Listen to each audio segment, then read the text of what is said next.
What's up, YouTube? It's the Action Figure Grader coming back to you with a potpourri video.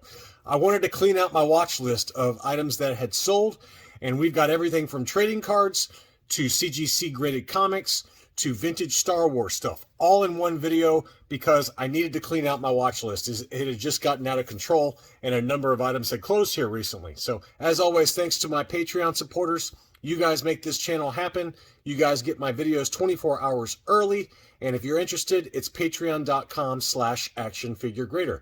Let's go ahead and dig right in. The first one is a Luke Skywalker telescoping saber, double telescoping Luke AFA 75 with the collectible investment brokerage certificate of authenticity.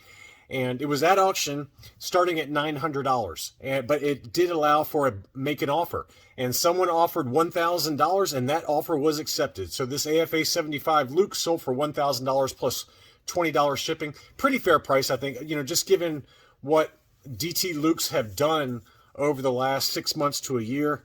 You know, an AFA 85, I think we documented one that sold for $4,000. So to get one in an AFA 75 for $1,000, I think that's right in line with market.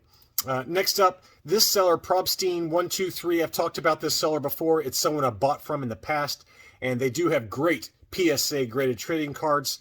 They're based out of New Jersey, and they had a bunch of auctions on some early cards. The first one is a Princess Leia Honors the Victors.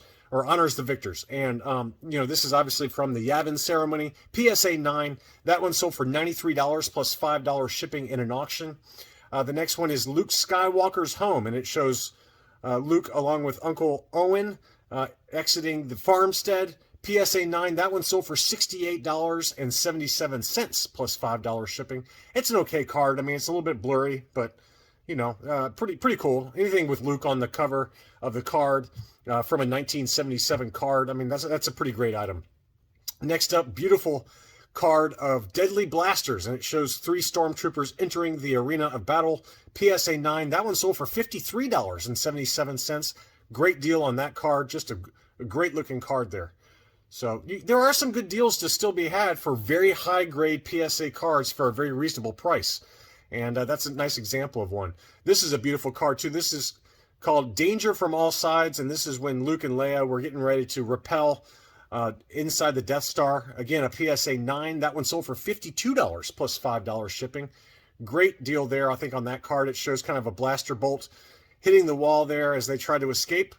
Next up, again, we've got Escaping from Stormtroopers, another PSA 9, and a great card showing Leia and Luke from the movie, and that one sold for $91 plus $5 shipping. Anytime you got the main heroes on a card, you're going to be paying a little bit more for it. And here's yet another one, Planning an Escape, and this one has Luke, Leia, and Han all on the card. Again, a PSA 9, $121.50 plus $5 shipping. So pretty great deals on these. This was probably my favorite and probably the steal of this auction lot, and that's the Evil Grand Moff Tarkin in a PSA 9. Just an awesome looking card of Peter Cushing, and that one sold for $62.76. I thought that was a steal of a price for a beautiful card. Next up, Life on the Desert World. Luke kind of leaning against a moisture farm apparatus, and that one was a PSA 9, $78.77 plus $5 shipping. I really want to get that card to kind of match with my I have a card that shows Luke dreaming, and it's a 1977 card, but that would match really nicely. That should have been I won a bid on, but I didn't. But Darth Vader inspects the throttled ship, another PSA 9. This shows him entering the Tantive 4 after the stormtroopers took control. It's got the dead fleet troopers there, and kind of a smoky atmosphere. Great looking card. That one sold for $109.50. Any of those early cards featuring Vader are going to be a little bit more expensive, but I thought that was a great price. Next up, Hunting the Fugitives, another stormtrooper kind of group shot there. Pretty good, great looking card. Another PSA 9, that one sold for $44 plus $5 shipping. I thought that was a great buy. Really great price. Next up, another one I really like, On the Track of the Droids, and it shows the sand troopers on the dunes of Tatooine. A PSA 9, that one sold for $62.77. Great looking card there. I just love those early 1977 Topps cards. This is the one I really want to get. This is the Luke on Tatooine. I think this one would match nicely with the one I already have in my collection. PSA 9, that one sold for $52 plus $5 shipping. Just great prices. I mean, these were all really reasonable prices for 1977 high-grade PSA 9s. Next up, I've got that die-cast TIE Bomber. This is one I mentioned in my What to Buy video, and it did sell. I thought this was a great price. $800 was the best offer that was accepted. It was listed for $850. Beautiful example, probably like an AFA 75 kind of grade. Beautiful deal. I hope one of you guys were able to pick that one up. That was just a really nice looking die-cast TIE Bomber, the toughest one to find. Next up was a CAS 85 Leia Bausch. This was the painted torso Taiwan. This is one I'd love to get in my collection. It was listed for $280, and I was like, nah, that's way too high. I'm not going to pay that. But they did accept the best offer. The best offer that was accepted was $230 plus $735 shipping. I don't know if that's fair. I mean, you know, anything Taiwan, Bausch is just really tough to get. I always say Bausch. I don't know why I do that. But Bausch, in a Taiwan variant, toughest one to find has been my experience, other than maybe the Lily Letty, and $230 was the winning price on that one. Beautiful example, though. Next up, shout out to Matthew C. He is a Patreon supporter of the channel. He picked this one up, AFA 80 Palatoy Tri-Logo Klaatu in his Skiff Guard outfit.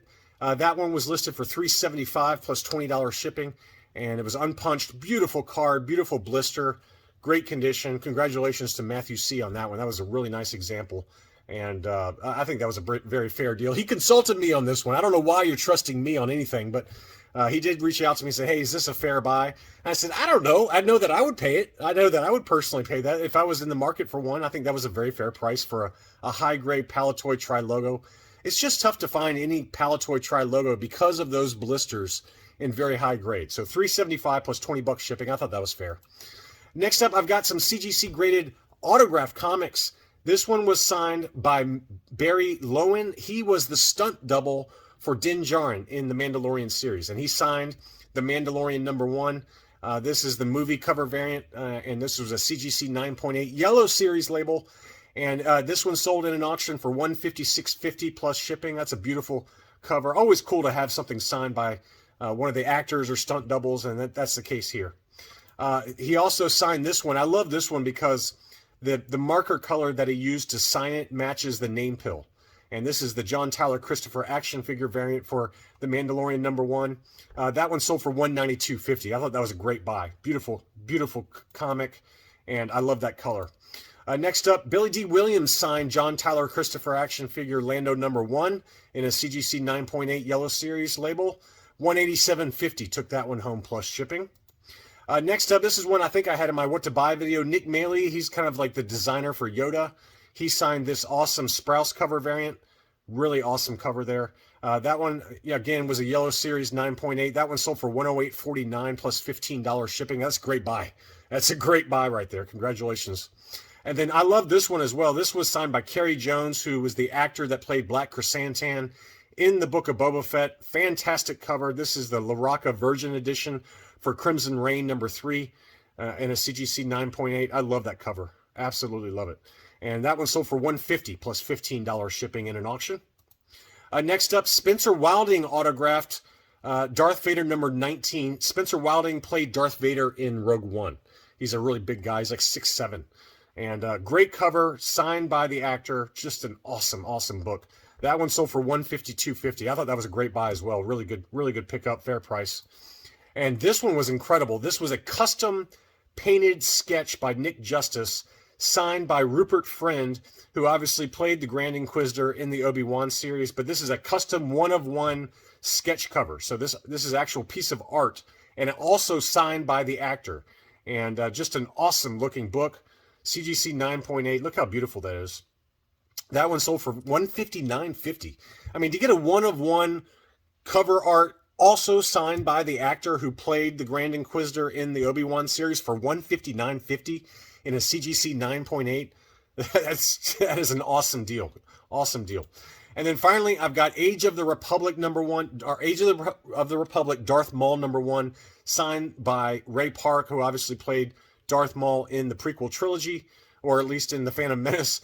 And this was a 9.8 grade. That one sold for $199 plus $15.70 shipping. So again, I'm just cleaning out the watch list, and it was just some incredible items that sold mainly at auction that I wanted to show you guys. I hope you enjoyed this kind of potpourri look of different Star Wars collectibles that were out there that sold for very fair prices for the most part. Thanks so much for watching, and I'll be back soon.